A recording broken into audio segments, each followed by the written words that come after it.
ملی بھگت ہے وہ انہوں نے کہا کہ مودی، ٹرمپ اور جائر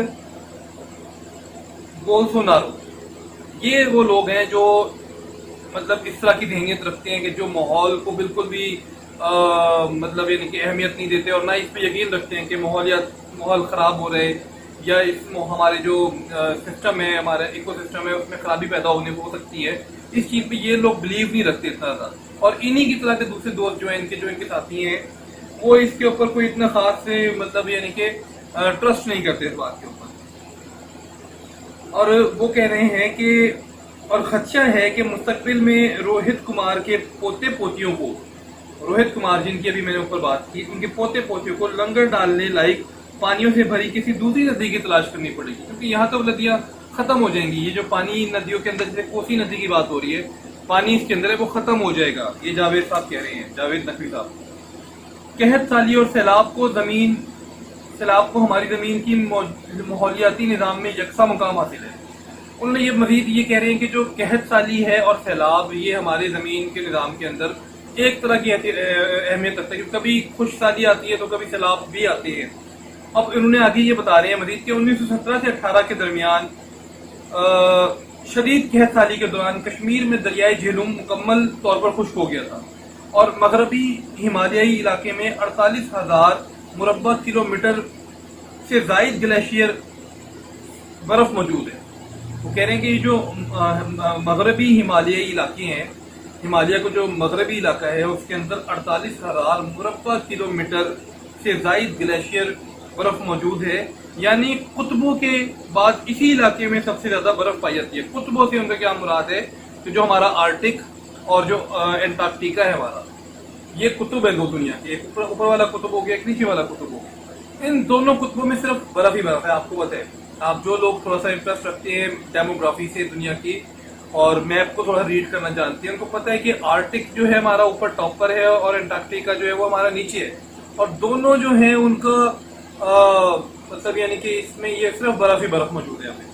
اس کے بعد اگر کہیں سب سے زیادہ برف پائی جاتی ہے تو وہ مغربی ہمالیائی علاقے میں پائی جاتی ہے، جو کہ 48,000 مربع کلومیٹر سے زائد بڑے گلیشیئرز ہیں برف کے. اور پھر وہ یہ بتا رہے ہیں کہ ہندوکش اور کراکرم کے پہاڑی سلسلے نہ صرف اپنی چوٹیوں اور وادیوں بلکہ دریائے سندھ، گنگا اور برہما پترا کو اپنی کوکھ سے جنم دے کر لاکھوں زندگیوں کا سہارا بنے ہوئے ہیں. کتنی لوگ ہیں جو ان دریائے سندھ سے پانی آ رہا ہے، اس سے سیراب ہو رہی ہے ہمارے کھیت اور ہماری فصلیں، اور کتنے ہی جو کھیت اور فصلیں ہیں وہ گنگا سے مطلب یعنی کہ سیراب ہوتی ہوں گی، اور کتنا ہی برہما پترا جو ایک دریا ہے بڑا، اس سے بھی کتنے زیادہ مطلب یعنی کہ آپ دیکھیں فصلیں سیراب ہوتی ہوں گی. تو وہ فصلیں کتنے ہی لوگوں کی کھانے پینے کی ضروریات کو پورا کر رہی ہیں. تو لاکھوں لوگوں کا سہارا ہے یہ جو ہندوکش اور کراکرم کی پہاڑی سلسلے ہیں. اب وہ آگے یہ بات کر رہے ہیں کہ جب بھارتی یوم جمہوریہ کے جشن کے موقع پر جائر بولسونارو نے بطور مہمان خصوصی شرکت کی، اور پھر کچھ دنوں کے بعد ڈونلڈ ٹرمپ نے خصوصی دورہ کیا، تو کوئی حیرت نہیں ہوئی، کیونکہ وعدہ رہے کہ یہ وہی برازیلی رہنما ہیں جن کی نگرانی میں ایک دن میں 100 فٹ بال گراؤنڈز کے برابر جو ہے ایمازون جنگلات کی کٹائی ہوتی رہی ہے. یہ جائر بولسونارو کے دور کے اندر ہوتا رہا. اور ڈونلڈ ٹرمپ کے حوالے سے وہ کہہ رہے ہیں کہ ڈونلڈ ٹرمپ جو ہے وہ بھی کوئی خاص ماحولیات کے اوپر جو ہے نا وہ مطلب کوئی ٹرسٹ نہیں کرتے ہیں اس کے اوپر، کیونکہ ٹرمپ نے بھی کبھی موسمیاتی تبدیلی پر یقین نہیں رکھا. اگر کورونا وائرس کی وبائی پھوٹ ان کے منصوبوں پر پانی نہ پھیرتی تو اب تک امریکہ میں ماحولیاتی نظام کے لحاظ سے غیر مستحکم تصور کیے جانے والے علاقوں میں زہریلی پائپ لائنیں بچھ رہی ہوتی. جو ان کے منصوبہ کے مطابق تھی، وہ کچھ اس طرح کی پائپ لائنز بچھانا چاہتے تھے، لیکن وہ کورونا وبا کی وجہ سے ان سارے منصوبے ٹھپ ہو گئے ٹرمپ ایڈمنسٹریشن کے. یہ کہنا ہے جناب جاوید نقوی صاحب کا، جو کہ انڈیا کے اندر ایک معروف اخبار کے لیے مختلف آرٹیکلز لکھتے ہیں. اپنی ازلی قدامت، اب نیکسٹ وہ کہہ رہے ہیں کہ اپنی ازلی قدامت پسندی پر یقین نے مودی کو آگے بڑھنے سے روک دیا ہے. ان کی ہر صبح ریاستی پارلیمنٹ کو جیتنے کے کسی نہ کسی نئے منصوبے کے ساتھ ہوتی ہے، اور چاہے وبا پھیل رہی ہو یا پانی کی سطح بلند ہو رہی ہو، اس سے ان کو کچھ لین دین نہیں ہے مودی صاحب کو۔ کورونا سے لڑنے کے لیے جب ان کی جانب سے دی گئی تالیاں بجانے اور برتنوں کو کھڑکانے کی تجویز نے کشش ہونا شروع کی تو انہوں نے اپنی توجہ بہار میں ہونے والے انتخابات کی طرف مبذول کر دی۔ انتخابات کو جیتنے کے لیے ان کو کاروباری لابیوں کو پش کرنے کی ضرورت ہوگی۔ ظاہر سی بات ہے، یہ تو ایک آپ کو پتہ ہے سیٹ پیٹرن ہے کہ آپ نے اگر آپ نے الیکشن جیتنا ہے کسی جگہ پر تو وہاں کا جو کاروباری طبقہ ہے آپ اس کو اپنا بنا لیں، اس کو خوش کر لیں تو آپ کے چانسز بہت بڑھ جائیں گے۔ گزشتہ ماہ جاوید نقوی صاحب کہہ رہے ہیں، گزشتہ ماہ اقوام متحدہ کے سیکرٹری جنرل اینٹونیو گوتریس نے کورونا وائرس کی وبا کے بعد بہتر ہونے والے ماحولیاتی نظام کے تقاضوں کے مطابق معیشتوں کی بحالی سے متعلق بات کی تو یوں لگا جیسے وہ مودی کی جانب سے نجی شعبے کو کان کونی کی اجازت دینے کو کہ آلودہ منصوبے پر اپنا رد عمل دے رہے ہوں۔ جیسے مطلب پچھلے مہینے ہی اقوام متحدہ کے جو سیکرٹری جنرل ہے اینٹونیو، انہوں نے کہا کہ تمام مطلب جو کرونا وائرس کے حوالے سے جو ایک تھوڑا بہتری آئی ہے ماحول کے اندر، تو اس میں اب جو معیشتیں ہیں، جتنی بھی ملکوں کی معیشتیں ہیں، ان کی بحالی کے لیے کچھ اس طرح کے اقدامات ہونے چاہیے کہ جس سے مطلب یعنی کہ نقصان نہ پہنچے ماحول کو۔ جو بہتری آئی ہے ماحول کے اندر، اس کو مزید اب دوبارہ نقصان کی طرف نہ لے کے جایا جائے، بلکہ اب انہوں نے کہا کہ کچھ لوگ جو ہیں وہ اس ماحول کے اندر بھی اس طرح کے مطلب اس میں ٹائم کے اندر بھی اس طرح کے منصوبے بنا رہے ہیں جس سے توانائی کے منصوبے اس طرح کے بنا رہے ہیں جو کوئلے سے ریلیٹڈ ہیں۔ مطلب یہ ان کا ڈائریکٹلی ہٹ مودی کو ہی تھا، جو سیکرٹری جنرل ہیں یونائیٹڈ نیشنز کے، یو این کے۔ تو انہوں نے یہ کہا کہ اس طرح کے منصوبوں سے تو مزید کام خراب ہوگا، ہمیں اس طرح کے منصوبوں میں انویسٹمنٹ نہیں کرنی چاہیے۔ انہوں نے کہا مزید ان کا یہ کہنا تھا کہ یہ وقت توانائی کے ایسے وسائل پر سرمایہ کاری کرنے کا ہے جو نہ آلودگی پھیلاتے ہوں، جن سے کاربن کا اخراج بھی نہ ہوتا ہو، جبکہ اچھی ملازمتوں کے مواقع پیدا ہوں اور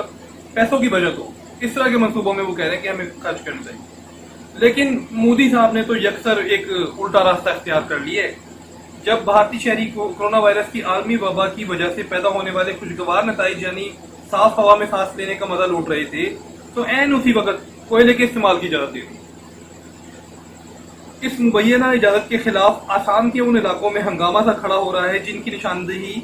ہاتھیوں کی جنگلی پناہ گاہوں کے طور پر کی گئی تھی۔ اچھا، اب نیکسٹ وہ کیا کہہ رہے ہیں کہ کرۂ ارض کی بقا کو سب سے زیادہ خطرہ ماحولیاتی آفت اور ایٹمی تباہ کاریوں سے ہے، اور بھارت دونوں کے سائے تلے سانسیں لے رہا ہے اس ٹائم۔ اور یہ بالکل درست بات ہے، اس میں کوئی شک کی بات نہیں ہے کہ بھارت جو ہے وہ ایٹمی رفتار میں بھی سب سے آگے بڑھ رہا ہے اور ماحول کو خراب کرنے کے لیے بھی اس طرح کے اقدامات کر رہا ہے جو ابھی میں آپ کو ڈسکس کر رہا ہوں۔ اور اس کے علاوہ انہوں نے مزید ایک بات مائک پومپیو کے حوالے سے کی کہ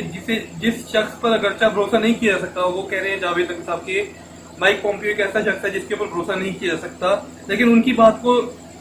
سمجھ ہم ضرور سکتے ہیں کہ جن کا ماننا ہے کہ حریف ملک کی تباہی صرف خدا کی رضا سے ممکن ہے، لیکن ان کی ایک دوغلی پالیسی بھی ہے۔ وہ کہہ رہے ہیں ان کی دوغلی پالیسی اور ذہنیت پر کیا کہیں کہ ایک طرف تو وہ ایران سے نفرت کرتے ہیں لیکن دوسری طرف حجتیہ کے انتہا پسند اراکین کے ساتھ معاہدہ کرتے ہیں، ٹھیک ہے۔ اور انہوں نے کہا کہ دونوں ہی دنیا کے خاتمے کا اقتدار کر رہے ہیں، مودی بھی اور پومپیو بھی، یہ دونوں ایک ہی راہ پہ چلے ہوئے تو تاکہ وہ جنت کی طرف بڑھ سکے۔ ان کو لگتا ہے کہ وہ یہ سارا کچھ کر کے تو ان کو جنت بہت آسانی سے مل سکتی ہے جی۔ مزید انہوں نے یہ بتایا کہ حجتیہ نے سوویت یونین کی حدود میں میزائلوں کو پھینک کر سوویت امریکی تنازع کو ہوا دینے کی منصوبہ بندی کی تھی اور خمینی صاحب نے انہیں گرفتار کروایا تھا، لیکن اب پومپیو کو کون روکے گا جی؟ پومپیو صاحب کو کون پکڑے گا؟ کون ان کو گرفتار کروائے گا؟ اسی طرح وہ جاوید نقوی صاحب کہہ رہے ہیں کہ بینجامن نیتن یاہو کا داغا ہوا ویژن بھی اسی وعدے سے مماثلت رکھتا ہے۔ وہ کہہ رہے ہیں کہ جو بینجامن نیتن یاہو صاحب ہیں ان کا بھی ایک ویژن ہے اور وہ بھی الہی ویژن ہی ہے ان کا، اور وہ کیا ویژن ہے کہ یروشلم کا مشرقی حصہ جہاں سے ٹیمپل ماؤنٹ اور الاقصی مسجد دونوں کا نظارہ کیا جا سکتا ہے، وہاں سینکڑوں